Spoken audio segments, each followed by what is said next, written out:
¿Cuántos coches han destruido en Fast and Furious? Más de 1000 en 22 años de saga. ¿Qué? Más de 1000 coches destrozados, quemados, lanzados por rascacielos o hundidos en el océano. Y el presupuesto en coches de las últimas películas supera los 25 millones de euros.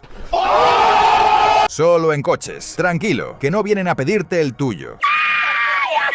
Pero hay un coche en esta lista que cambió para siempre cómo el mundo ve los coches tuneados. Y no es el que crees. Hoy repasamos los 10 coches que hicieron historia en esta saga. Los que la gente buscó en Google al salir del cine. Los que triplicaron sus ventas de segunda mano de un día para otro. Y no, el número 1 no es lo que tu cuñado te diría en una barbacoa levantando la cerveza. Quédate hasta el final, porque el coche que ocupa el primer puesto tiene una historia que la película nunca te contó.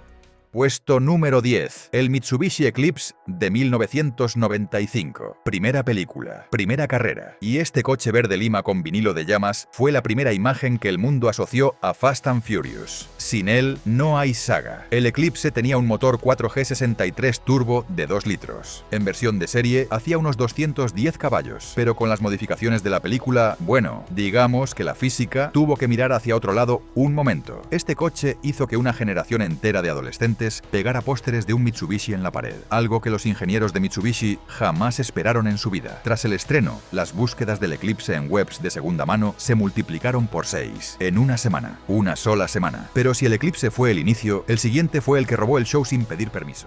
El puesto 9 se lo lleva sin discusión, el Dodge Charger de 1970. Este no es un coche de película, es un símbolo americano con 4 ruedas. Dominic Toretto lo heredó de su padre, y en Fast and Furious eso lo convirtió en algo más que un vehículo. Motor Fi 8 de 7.2 litros, 425 caballos. Un sonido que no se olvida aunque quieras. Es el tipo de coche que cuando arranca, los vecinos asoman la cabeza por la ventana sin saber por qué. Curiosidad, Vin Diesel se quedó con uno de los Chargers reales del rodaje. No como recuerdo, lo conduce. Las ventas de Charger clásico en Estados Unidos subieron un 40% tras Fast Five, un coche de 1970 en 2011. Ahora viene algo diferente, porque el puesto 8 lo ocupa un coche japonés que se convirtió en leyenda europea. Llegamos al puesto 8 y aquí aparece el que muchos consideran el mejor coche de toda la saga, el Nissan Skyline GT-RR 34. 2 Fast, 2 Furious. Brian O'Connor, azul eléctrico. Si tienes más de 25 años y te gustan los coches, esta imagen está grabada en tu memoria para siempre. El RB 26 biturbo de 2.6 litros, 280 caballos oficiales. Oficiales, porque Nissan acordó con el gobierno japonés no pasar de esa cifra. La realidad era bastante diferente, bastante más. El R34 era tan rápido que Japón tuvo que inventarse una ley para limitarlo. No sé si eso es un insulto o el mayor cumplido de la historia del motor. Hoy un R34 en buen estado vale entre 80.000 y 150.000 euros. Por un coche del 2002. Fast and Furious tiene mucho que ver con eso. El puesto 7 lo ocupa el coche más copiado en el mundo del tuning. Y sigue siéndolo hoy. En el número 7, señoras y señores, el Honda Civic del Sol de 1995. No es el más potente, no es el más rápido, pero es el coche que metió a millones de jóvenes en el mundo del tuning.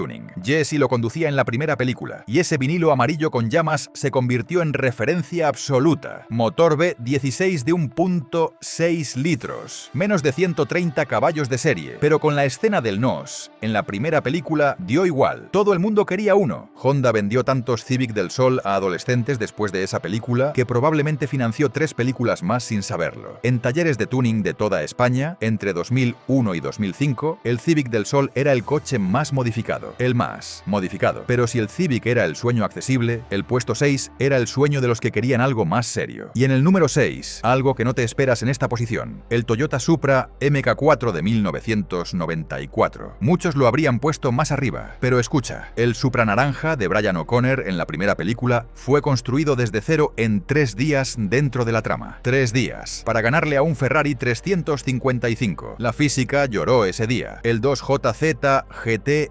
6 cilindros en línea, biturbo, 320 caballos de serie, pero este motor aguanta modificaciones brutales sin romperse. Hay unidades que superan los 1000 caballos con el bloque original. 1000 caballos, con el mismo motor de fábrica. El Supra es básicamente el motor más honesto del mundo. Le puedes pedir lo que quieras. Y dice que sí, como un Golden Retriever con turbo. El Supra MK4 original hoy vale entre 80.000 y 120.000 euros. Fast and Furious multiplicó su precio por 10 en 20 años. Vamos al top 5. Y aquí aquí ya entramos en territorio de leyenda absoluta. El puesto 5 es para el Subaru Impreza Doble URXS TI azul de 2 Fast, 2 Furious. Brian O'Connor de nuevo. Este coche protagonizó una de las persecuciones más caóticas de toda la saga. 14 coches, una autopista cortada y el STI saliendo por encima de todos. El EJ 257 Boxer de 2.5 litros, 300 caballos, tracción total. El STI era el coche con el que los rallistas ganaban en barro, nieve y asfalto. En la película lo usaron para ganar en todo lo demás. Subaru es la marca que hace coches para la gente que quiere ir rápido, pero también necesita llevar al perro al veterinario. El STI era su versión más sincera. Las ventas del STI en Estados Unidos subieron un 28% el año del estreno, solo con esa película. Top 4. Lo que viene ahora no es un coche, es una declaración de intenciones. Llegamos al puesto 4 con el Mazda RX-7F de color naranja llamarada. Hanlu, Tokyo Drift. Este coche no solo era bonito, era la representación visual de un personaje que se convirtió en el favorito de los fans. Tan favorito que lo resucitaron en 3 películas más. Motor rotativo Wankel 13B biturbo. Menos de 300 caballos, pero con un sonido y una respuesta que ningún motor convencional puede imitar. El rotativo no tiene pistones, gira, simplemente gira, y suena como nada en el mundo. Mazda dejó de fabricar el rotativo en 2012 porque era muy difícil de mantener. Los fans lo llamaron el mayor error de la historia del automóvil. Mazda volvió a hacerlo en 2023. Los fans ganaron. Hoy el RX-7F vale entre 30.000 y 60.000 euros y cada año sube. Top 3. A partir de aquí no hablamos de coches icónicos, hablamos de mitos. En el número 3 tenemos al Dodge Viper GTS de Johnny Tran. Primera película, el villano más elegante de la saga. Un V10 de 8 litros, 450 caballos, sin asistencias electrónicas, sin ABS en las versiones más puras. El Viper era el coche que te decía, tú sabes lo que haces, ¿verdad? Y si no sabías, te lo hacía saber él. Conducir un Viper de los 90 era básicamente un test de personalidad con ruedas. Los que sobrevivían sin estrellarlo tenían algo especial, o mucha suerte. Probablemente las dos cosas. El contraste Viper contra Supra en esa primera película es puro cine de coches. El malo con el americano bruto, el bueno con el japonés quirúrgico, un guionista con criterio. Puesto 2. El coche que convirtió Fast and Furious en algo más que una película de acción. El puesto 2 se lo lleva el Nissan GT-R R35. Fast 5. La escena de la caja fuerte. Este coche no persiguió a nadie. Arrastró una caja fuerte de 2 toneladas por las calles de Río de Janeiro, destrozando todo lo que encontraba. Y la gente aplaudió en el cine. El VR38 biturbo. 485 caballos de serie. Tracción total con distribución inteligente. El GTR fue llamado el Godzilla, porque destruía a coches que costaban el triple sin inmutarse. Ferrari, Porsche, Lamborghini. El GTR no distinguía. Japón dijo, vamos a hacer un superdeportivo que cualquier persona pueda conducir rápido. Europa dijo que eso era imposible. Japón construyó el GTR de todas formas. El GTR R35 hoy vale entre 80.000 y 130.000 euros de segunda mano. Su valor no baja. Lleva 15 años sin bajar. Y ahora el número 1. Aviso, es el más obvio y también es el más merecido. Sé lo que estás pensando. Ya apareció antes en la lista. ¿Por qué repite? Pues porque el puesto 1 es el Dodge Charger R/T de 1970 de Dominic Toretto. Y no repite porque no hayamos encontrado otro coche mejor. Repite porque este coche no es solo un vehículo en la saga. Es el alma de toda la franquicia. Cada vez que aparece, algo importante está a punto de pasar. No es un personaje secundario, es el personaje. La herencia del padre de Dom. El símbolo de su familia. El coche con el que casi muere y con el que siguió viviendo. Más de 20 años en pantalla. Más de 10 películas. Y sigue siendo el coche más reconocible de toda la historia del cine de acción. Eso equivale a que una generación entera creció viendo ese capó negro y ese motor rugiendo como un aviso. No hay otro coche en la historia del cine que haya acompañado a un personaje durante tanto tiempo. Ni el Aston Martin de Bond, ni el DeLorean de Regreso al Futuro. El Charger de Dom es único. Si lo piensas bien, todos estos coches tienen algo en común. No son los más caros, no son los más exclusivos. Algunos se podían comprar de segunda mano por 4.000 euros cuando salieron en pantalla. Pero la cámara los convirtió en símbolos. Y los símbolos no envejecen. Al final resulta que para hacer un coche icónico no hace falta que sea el más rápido. Hace falta que cuente una historia. Revolucionario, ¿verdad? Los mejores coches de cine no son los más rápidos. Son los que recuerdas 20 años después. Ahora te pregunto yo, ¿cuál de estos coches meterías en el top 3 y cuál quitarías? Cuéntamelo en los comentarios. Cada respuesta me ayuda a preparar la segunda parte. Si este vídeo te ha flipado, dale al like, suscríbete para no perderte el siguiente. Y compártelo con ese amigo que dice que Fast and Furious son solo explosiones. Los coches pasan, las leyendas se quedan.